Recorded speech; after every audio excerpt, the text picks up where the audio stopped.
ডিম পরোটা। দুটো ডিম এখানে ফাটিয়ে রেখেছি, একটু গোলমরিচ গুঁড়ো, একটু নুন দিয়েছি। এর মধ্যে দিচ্ছি পেঁয়াজ, কাঁচা লঙ্কা কুচি আর ধনেপাতা কুচি। এটাকে ভালো করে মিশিয়ে নেব। এখানে একটা পরোটা বেলে রেখেছি আমি। এই যে আটার ময়দা সমান সমান নিয়ে ওর মধ্যে নুন, সাদা তেল আর একটু চিনি দিয়ে এটাকে মেখে নিয়েছি। মেখে এইভাবে লাচ্ছা পরোটার মতো একটু মানে লেচি করিয়ে এটাকে এইভাবে তিন কোনা করে বেলে নিয়েছি। এবার যাচ্ছি কীভাবে সেঁকবো এটাকে দেখাচ্ছি। তাওয়া গরম হচ্ছে, মোটামুটি গরম হয়ে গেছে। আমি এদিকে ডিমটাকে ভালো করে মিশিয়ে নিই।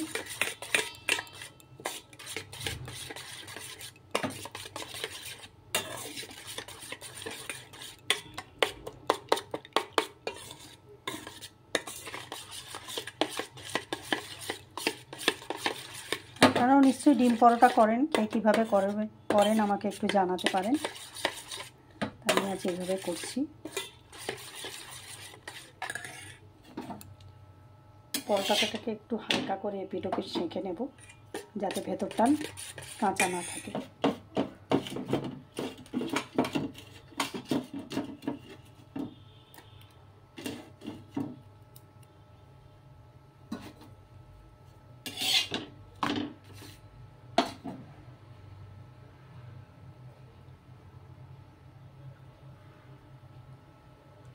তেল দিচ্ছি,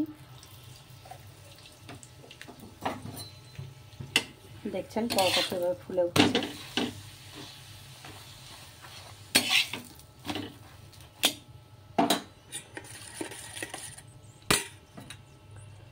এবার এর মধ্যে ডিমের গোলা দিয়ে দেবো একটু।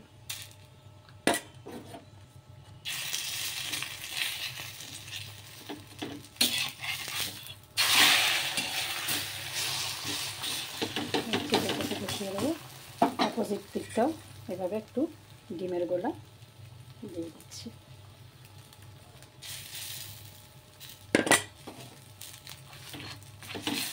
এবারে ভালো করে ছড়িয়ে নিলাম পুরোটা।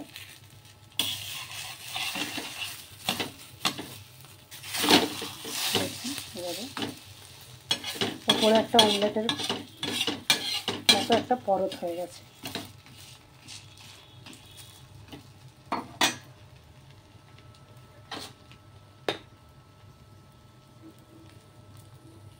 ভালো করে দুপিট সেঁকে নিয়ে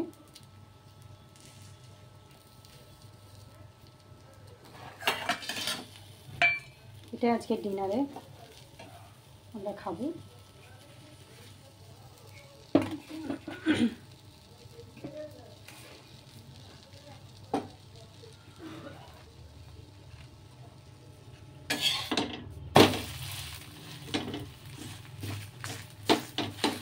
হয়ে গেছে, এটা মোটামুটি ভালো মতো সেঁকা হয়ে গেছে। দুপিট যাতে ভালো করে সেঁকা হয়ে যায় সেদিকটা নজর রাখবেন, যাতে কাঁচা না থাকে। কাঁচা ডিমের গন্ধ ভালো লাগবে না। পরোটাটাও যেন ভালো করে সেঁকা হয়। খুব বেশি তেল দিলাম না আমি, আপনারা আপনাদের পছন্দ মতো তেল বা ঘি দিতে পারেন। আমি একটু তেল কমই খাই, একটু কম তেলেই আমি করলাম।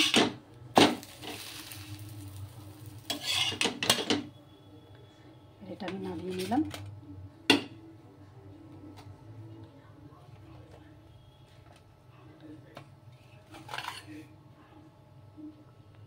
প্লেটিং করে দিয়েছি।